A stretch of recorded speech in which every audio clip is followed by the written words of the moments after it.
ስለነሱ መረጃ አስጠን በተለይም ስለ ወንድማችን ክርስቲያንና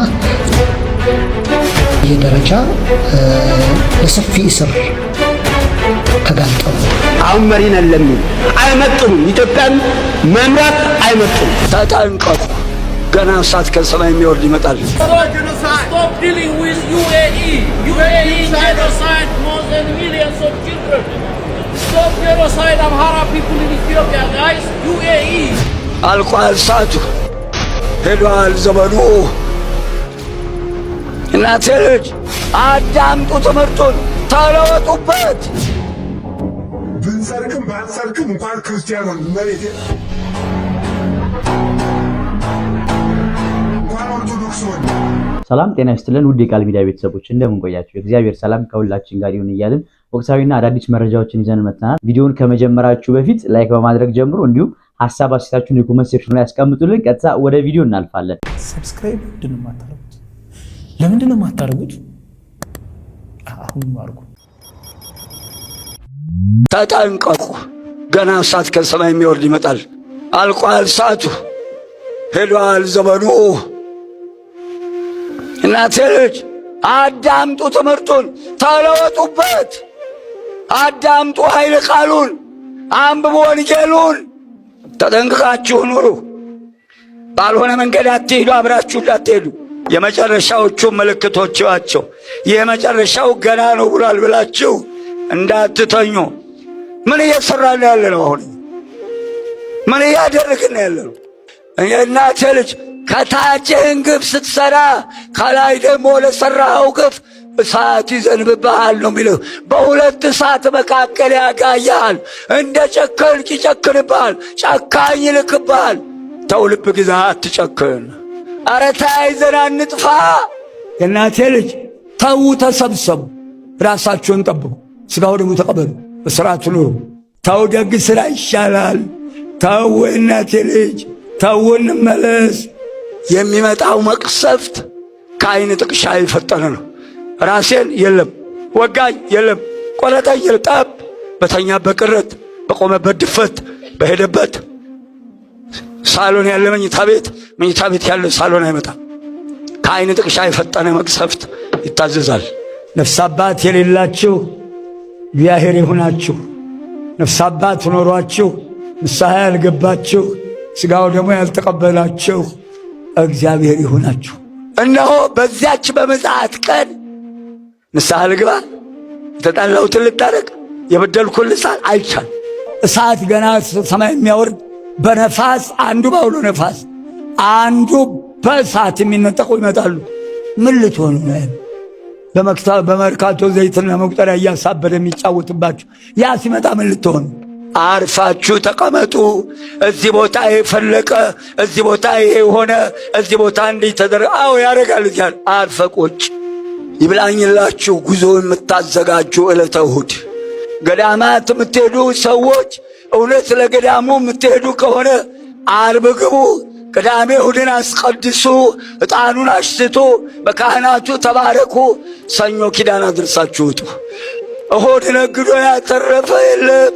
ታቦቱን ያከበረ ሰንበትን ያከበረ ያከብረዋል እግዚአብሔር። ጠበል ፈለቀ እያላችሁ የትም ቦታ አትንከራተቱ። እደጃችሁ ያሉትን ካህናት ተጠቀሙ። ይብቃ። አይተርፉ አያተርፉ። ማን ይናገር የነበረ ማን ያርዳ የቀበረ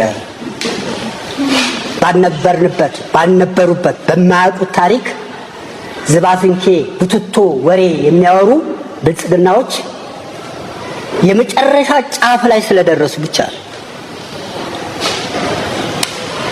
እኛ ገና በ14 ዓመታችን ከያፓ ጋር የተቀላቀልን የምናቀው እነሱ አልተወለዱ። አሁን የሚመሩ ሰዎች እኛ ህዝባዊ መንግስት ስንል መሬት ላራሹ ጥያቄ ስናነሳ የፍትህና የዲሞክራሲ የበላይነትን ስንጠይቅ እነሱ የት ነበሩ? ዛሬ ያፓን ኤርትራን ለማስገንጠል ያፓ ተባብራለች ብለው የሚያስቀምጡት ታሪክ ወደ ኋላ መመለስና ማየት ነው፣ ማንበብ ነው። ማንበብ አይችሉም፣ አልተማሩም። መማር ያስፈልጋል። መማር ጨዋነት ነው። ስትማር አንደበትህ ቁጥብ ነው። ስትማር ህዝብን ታከብራለህ። ስትማር ለመስዋዕትነት ግንባር ጀርባን ሳይሆን ግንባርን ሰጥተህ ትከፍላለህ። ኢህአፓ ውስጥ የነበረው ይሄ ታሪክ ነው። የኋላ የ200 እና የ300 ዓመት ታሪክ ወጥተው የሚያመጡ ጥቂት ሰዎች፣ ጥቂት ቡድኖች ይሄ ትውልድ ያለፈውም ትውልድ የማያውቀውን የሚያመጡ ሰዎች በመጀመሪያ እነሱ ትምህርት ቤት ይግቡ። ለነሱ ትምህርት ቤት ይከፈተላቸው። ኢህአፓ ወደፊት ስልጣን ሲይዝ ትምህርት ቤት ይከፈተላቸው። አሁን መሪ ነን ለሚሉ አይመጡም። ኢትዮጵያን መምራት አይመጡም። ይሄን በግልጽ ነው፣ በድፍረት ነው የምናገረው። ትናንትና ዋጋ ከፍያለሁ፣ ዛሬም ካስፈለገ ከፍላለሁ። በዚህ እድሜ ውስጥ የሚያስፈራኝ ነገር አንዳችም ነገር የለም። የነሱ ጩኸት የኳ ጩኸት ነው። ስለ ኤርትራ ጉዳይ ከማንም በላይ ኤርትራ መገንጠል የለባትም ብላ በማኒፌስቶዋ ላይ ያስቀመጠችው ኢህአፓ ናት። 67 ዓመተ ምህረት ማስረጃዎች አልሞትንም እኮ አለ። እንደውም ይሄንን ሻዕቢያ ይሄንን ኢህአፓ በማንሳቷ አሲምባ ላይ የነበረውን የኢህአፓ ቤት የመታችው ኢህአፓዎችን ከዛ ከትግራይ ከአሲምባ ላይ እንዲባረሩ ያደረገው ይሄ ጥያቄ በማንሳቷ የት ነበሩና ይምጡ ይናገሩ። እነዚህ መኳንንቶች ናቸው። ጥቂት መሬት የሸጡ መኳንንቶች በ7 ዓመቱ ውስጥ ህዝብን አፈናቅለው ኪሳቸውና አእምሯቸውን ደንድነው በብር ደንድነው ኢትዮጵያዊነት ክብር ነው። እኛ አይደለንም ስለ ኢትዮጵያ የምንናገረው። ያባረነው የቀጠቀጥነው ጣሊያን መሶለኒ ስለ ኢትዮጵያ ጀግንነት እነሱ ይናገራሉ። እነሱ ባይናገሩ ኢትዮጵያዊነት ክብር ነው። የተመረጠ ህዝብ ነው። እኛ ሳይሆን የሰማይ አምላክ ኢትዮጵያ ብሎ በወንጌል ላይ ያስቀመጠ ነን። የተመረጠን እኛ ነን። ያረከስነው እኛ ነን። ያወረድነው አሜሪካኖች በወንጌሉ ላይ ኢትዮጵያ ቢኖረው እኛ ዛሬ አንዘውም፣ በወርቅ ያጽፉት ነበር። ለምን እኛ በወርቅ አናሳተሙ? ስለዚህ አንዴ ሶማሌ ላይ ኢህአፓ የሶማሌ ጦርነት የት እኛ በነበርንበት ጊዜ ሶማሌ ላይ እነ ጀነራል አማን አብዶን በአካል አግኝተን መቋዲሾ የገቡትን እነ ጀነራል ጃካማ ኬሎን የምናክሰው ነን። የነሱ በትርክት አይደለም እነሱን የምናውቀው፣ በአካል ጀግንነታቸው መቋዲሾ ከተማ መግባታቸው የነገሩን ያዳመጥን እግራቸው ስር ቁጭ ብለን ስለ ኢትዮጵያ ታሪክ የተረኩልን ሰዎች ለሶማሊያ አግዞ ኢህአፓ ኢትዮጵያ መውጋት የለባትም አይደል? በአካል ነው። እነሱ አቋቸው እነሱ የተቀመጡበት ቤተ መንግስት የነበሩ ሰዎች ናቸው እነ ጀነራል አማን አብዶ። ስለዚህ ኢህአፓ በሀገር ጉዳይ ላላነት አትደራደርም። ዛሬ ትምህርት ቤት ይገባሉ። እስካሁን የ3 እና የ4 ክፍል ሰርተፊኬት ይዘው በተጨበረበረ በታሪክ በሚያሳፍር እኛ እንዲህ ነን የሚሉ ሰዎች ትምህርት ቤት ገብተው ይማሩ። ሲማሩ ጨዋነትን፣ ሲማሩ ኢትዮጵያዊነትን ያውቃሉ። ኢህአፓ ያ ትውልድ እነ ባብሌ ቶላ የ14 ዓመት ልጆች ናቸው መስዋዕትነት የከፈሉት። ይወቁ። ባብሌን ቶላ ታሪክም ዳሮ ነጋሽ የ9 ወር እርጉዟ የብርሃነ ሰላም ማተሚያ ቤት ሰራተኛ ከነጽንሷ ነው 4 ኪሎ ላይ የተደፋችው። አረጋውያን ሳይቀሩ የተደፉበት ፓርቲ ነው። በዓለም ላይ በመሪነት ራሱን መስዋዕትነት ያደረገው ተስፋዬ ደበሳይ ከህንፃ ላይ ወጥቶ የትኛው ፓርቲ ነው? እስቲ አሁን የነዚህ ቱጃሮች ነው እግርና እጃቸውን ሰውነታቸውን በውስኪ የሚታጠቡ መሬት ያጠቡ ማቁ ገላቸውን እኮ በውስኪ ነው የሚያጥቡት። ይሄንን ይወቁ ብልጽግናዎች። ህዝብን ማጭበርበር ማታለል አይቻልም ከዚህ በኋላ። የዱቄት እኛ ዋተን ዱቄት የሚያበኩት እናቶቻችን ሲያጡ እነሱ በእንቁላል አስኳል ያቦካሉ። ዱቄት የሚያበኩት ጣትና ከውጪ ምግብ አስመጥተው የሚበሉ ሰዎች ስለ ኢትዮጵያ ሊያወሩላት አይችሉም። ኢትዮጵያ ትልቅ ሀገር ናት። ማንም ዛሬ እነሱ ከተማውን ህዝብ አንስተው የከተማውን ነዋሪ አንስተው ጥቂት የብልጽግና ሰዎች አዲስ አበባ ከተማ ላይ ከነ ልጆቻቸውና ከነ ቤተሰቦቻቸው ሊኖሩ የነሱ ፍርፋሪ የሚያገኙ ባለሀብት ነን የሚሉት የሚገነቡት አዲስ አበባ ከተማ ላይ እነማን እንደሆነ ይታወቃሉ። ነገ ታሪክ ይፈርዳል። እንዳይመስል ዛሬ የዘፈንክ ዛሬ ሚዲያ ላይ ወጥተህ የምትፎክር ነገ አትፎክር ህዝብ ላይ። ይሄ ማስፈራራት አይደለም፣ ሪያሊቲ ነው። ስርዓት ያድጋል፣ ይወለዳል፣ ያድጋል፣ ያረጃል። እኛ እንኳን ባንነካው ስርዓቱ በራሱ ውልቅልቁ ይወጣል። ለዚህ ነው የአፓ 50 ዓመት የቆየችው። መጀመሪያ ይማሩ። አሁንም ደግሜ መማር ክብር ነው። መማር ዕውቀት ነው። መማር ጨዋነት ነው፣ አንደበት ነው። ማንም ኢትዮጵያዊ መሪዎች ለኢትዮጵያ ትልቅ ክብር አለ። ይሄንን ዛሬ በግልጽ ይነገራቸዋል። በማስፈራራት አይሆን። በየመንደሩ በየስርቻው እስር ቤት Stop dealing with UAE. UAE genocide more than millions of children. Stop genocide Amhara people in Ethiopia, guys. UAE. Stop the UAE genocide millions of children. There is a going on genocide In Ethiopia, Mohammed bin Zayed, United Arab Emirates, genocide millions of children in Africa. Stop dealing with UAE. Boycott UAE. Boycott Ethiopian Airlines. Boycott UAE. Our Stop killing priority is children. not our airport. Stop the genocide. Yes, stop genocide Amhara in Ethiopia, guys. Stop the genocide. Yeah. Stop the genocide. UAE. Boycott UAE. Boycott UAE. Boycott Ethiopian Airways. Boycott Ethiopian Airlines. Yeah, Stop the genocide. Stop the genocide. guys. There is a going on genocide. Stop the genocide. Stop. Don't deal with Ethiopian. ሰላም ውድ ቤተሰቦቼ እንደምን አላችሁ? እኔ እግዚአብሔር ይመስገን በጣም ሰላም ነኝ። ዛሬ ይህን ቪዲዮ ለመስራት የመጣሁት ባለፈው ስለ 12ኛ ክፍል ተማሪዎች በሰራሁት ቪዲዮ ላይ በርካታ አስተያየት ሰጣችሁኛል። ከአስተያየቶቹ ውስጥ ግን ዋነኛ አድርጌ የወሰድኩት እና በውስጥ መልእክትም ብዙ መልእክት ያደረሳችሁኝ ስለ ታሳሪ ወንድም እህቶቻችን በእስር ላይ የሚገኙ የአማራ የህሊና እስረኞችን በተመለከተ ስለነሱ መረጃ ስጠን፣ በተለይም ስለ ወንድማችን ክርስቲያንና ስለ ሌሎች ወንድም እህቶቻችንም ባላችሁ መሰረት አጭር መረጃ ለመስጠትና ከዚሁ ጋር የሚያያዝ አንድ መልእክት ለማድረስ ነው። እንደምታውቁት ባለፉት 5 ዓመታት አክቹአሊ ከ6 ዓመታት በላይ ልክ በህወሓት ኢህአዴግ ጊዜ ሲደረግ እንደነበረው ሁሉ አሁንም በርካታ የአማራ ወጣቶች፣ የአማራ ምሁራን፣ የአማራ የማህበረሰብ አንቂዎች፣ ጋዜጠኞች፣ የህዝብ እንደራሴዎች ተወካዮች፣ ምሁራን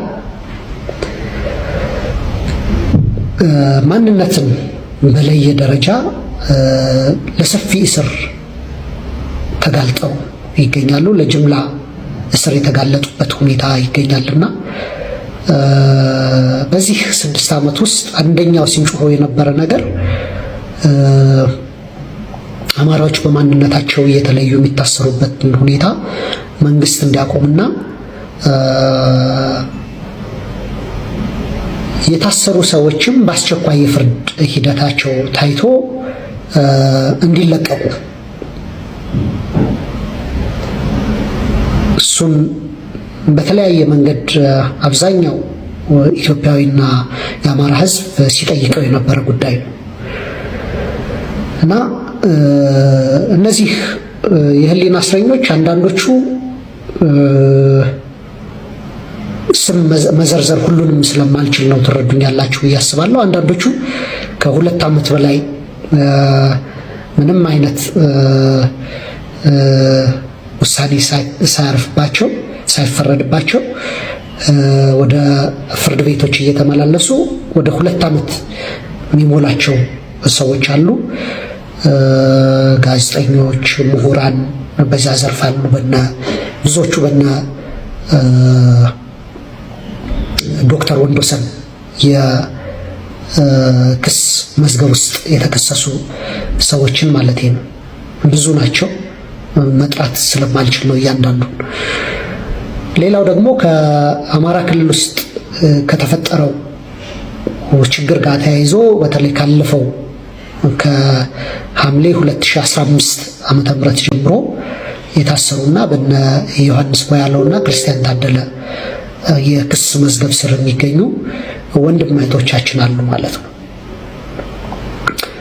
እና ያሉበት ሁኔታ ከሞላ ጎደል ቀላል የሚባል ሁኔታ ውስጥ አይደለም ያሉት። በጣም አስቸጋሪና ከባድ ሁኔታ ውስጥ እያለፉ እንደሆነ ግልጽ ነው።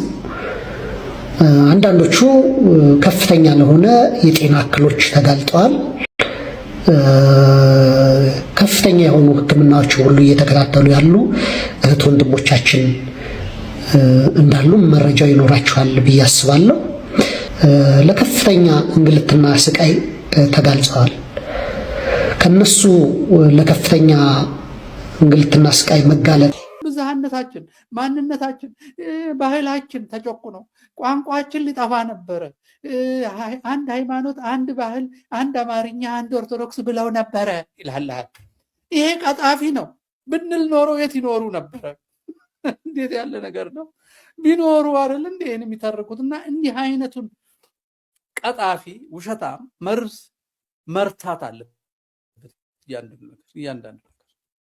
ይሄ እንደ ዋብየው አይነት እኛ ሁለተኛ ዜጋ ሆነን ዓመተ ምህረት ለምን ይባላል? ሰንበት እኮ በዓል ሆነ እኮ። ታሪካዊ አመጣጣችን ነው። ምን እናርጋቸው እንዴ? አንተ ሳትኖር የነበረን ባህል አንተ ይከፋል ብለህ ማጥፋት አለብኝ?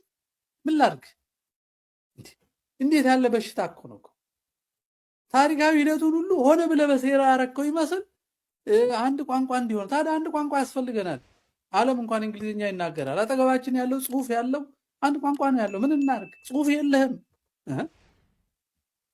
ምንድነው ነገሩ? ምንድነው የሚያሳብድን? እና ይሄንን በሽታ የፈረንጅ የጫናቸውን በሽታ ፊደሉን እንኳን አጥፉ ብሎ ብራና ይዘርፋል ጀርመን።